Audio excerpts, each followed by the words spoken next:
Kami dari kelompok 1. Nah, pada kesempatan kali ini kami akan melakukan praktik mengenai fermentasi nih. Nah, tapi sebelum itu kita akan memperkenalkan dulu ada siapa aja sih di kelompok kita kali ini. Dimulai dari saya, nama saya Zaimalia Aziza dari nomor urut 36.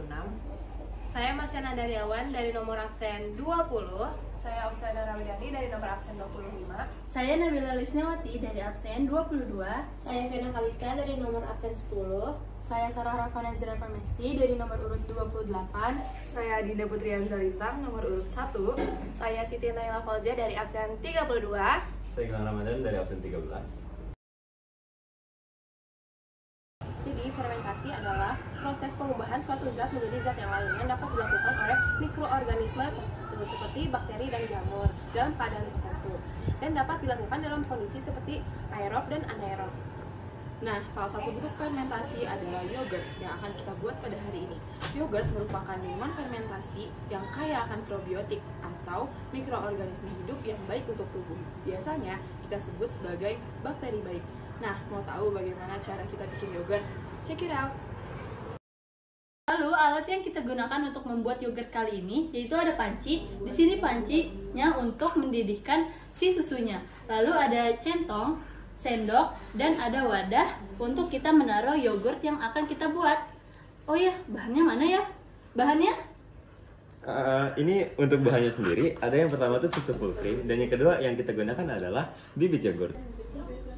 Tahap awal sebelum kita masuk ke proses pembuatan yogurt, kita itu harus membuat seluruh barang yang kita gunakan jadi steril. Ini contohnya wadah yang akan digunakan untuk yogurt nanti kita rendam dengan air panas. Nah, ini juga ada buat pengaduknya, kita rendam pakai air panas supaya bakteri-bakterinya dan kuman-kuman yang jahat itu mereka bisa mati. Nah, di sini juga ada wadah untuk masak yogurtnya nanti lagi dipanasin sama air panas supaya dia menjadi steril. Dan di sini juga ada sendok buat ngaduk nanti juga tetap direndam biar steril. Oke, selanjutnya kita lanjut ke cara pembuatan yogurt. Langkah pertama, kita tuang dulu susunya ke dalam panci.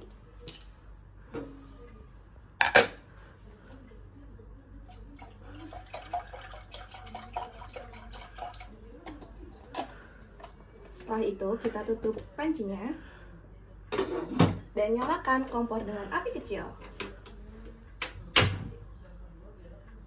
Kita tunggu sampai berbuih kecil. Selagi menunggu susunya berbuih, kita aduk susunya secara bertahap, perlahan-perlahan.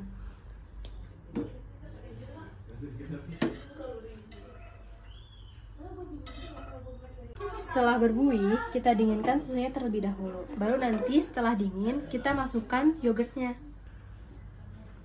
Susunya udah dingin nih, mau ke Naila ah.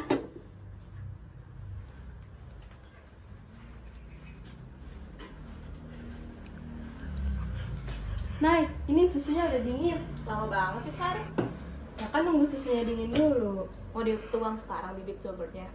Tapi sebelum kita tuang, kita harus larutin yogurtnya dulu atau enggak sih? Dilarutin. Oke, yuk. Ini sudah siap. Yuk. Kita buka dulu. 3 sendok ya? Iya.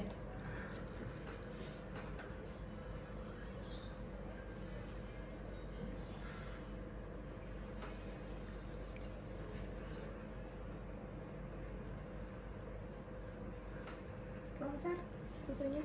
Berapa sendok? 1.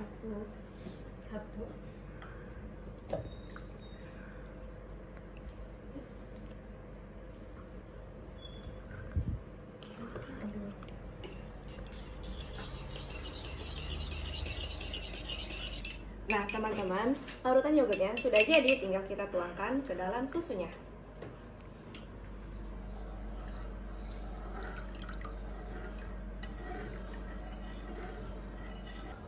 Nah, teman-teman, setelah bibit yogurtnya sudah dimasukkan ke dalam susu, kita akan pindahkan susu yogurt ini ke dalam jar bening seperti ini.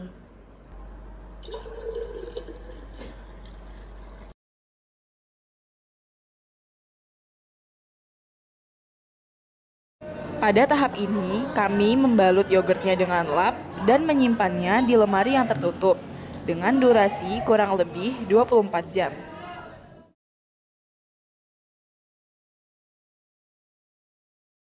Apa aja sih bakteri-bakteri yang ada di bibit yogurt ini? Kalau dari komposisinya sih di sini ada bakteri Lactobacillus bulgaricus dan bakteri Streptococcus thermophilus. Oh, gue pernah dengar deh Streptococcus thermophilus itu buat yang merangsang adanya asam laktat gak sih? Jadi ketika asam laktat ini ada di dalam susunya, nanti suasana susunya itu menjadi asam sehingga dapat mengurangi gejala intoleran terhadap laktosa dan bisa juga mengurangi gejala-gejala penyakit pencernaan di dalam tubuh gitu. Nah, kalau gue pernah dengar itu tuh Lactobacillus bulgaricus, di mana ini tuh merupakan salah satu bakteri asam laktat yang bisa merubah si laktosa menjadi asam laktat. Nah, dengan dirubahnya laktosa pada susu menjadi asam laktat ini, suasana di susu itu kan menjadi semakin asam ya. Nah, itu bisa merubah si susu itu menjadi yogurt. Berarti di tingkat keasaman 3,5 sampai 3,8, yogurt ini aman dong buat yang dikonsumsi oleh orang-orang yang nggak bisa minum susu, yang karena dia memiliki penyakit intoleran terhadap laktosa.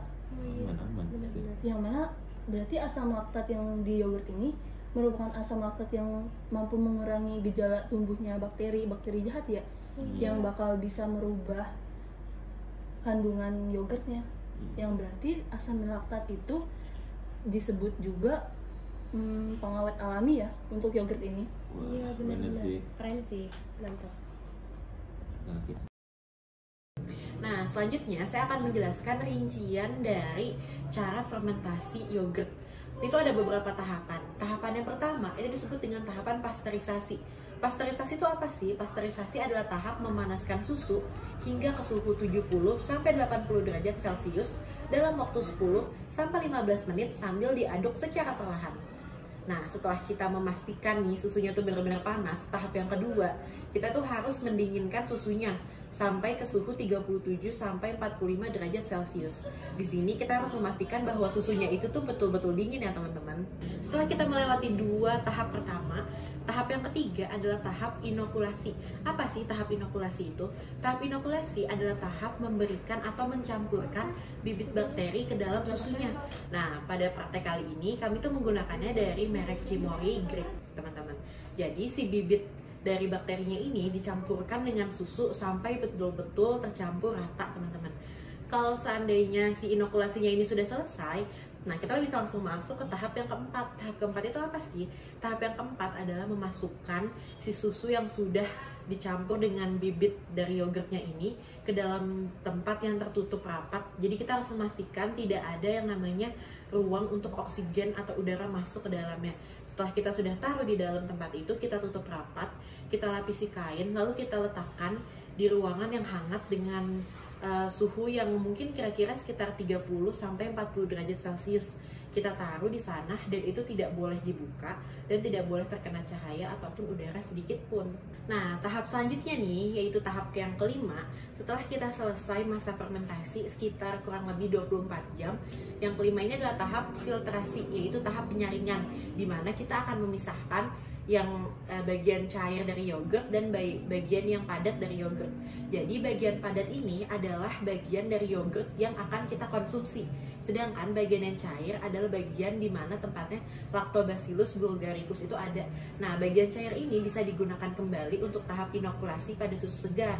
Nah, setelah tahap filtrasinya selesai nih dan kita sudah mendapatkan yogurt yang bisa kita konsumsi, tahap terakhir adalah dengan memasukkan yogurt padat tadi yang sudah siap konsumsi itu ke dalam lemari pendingin.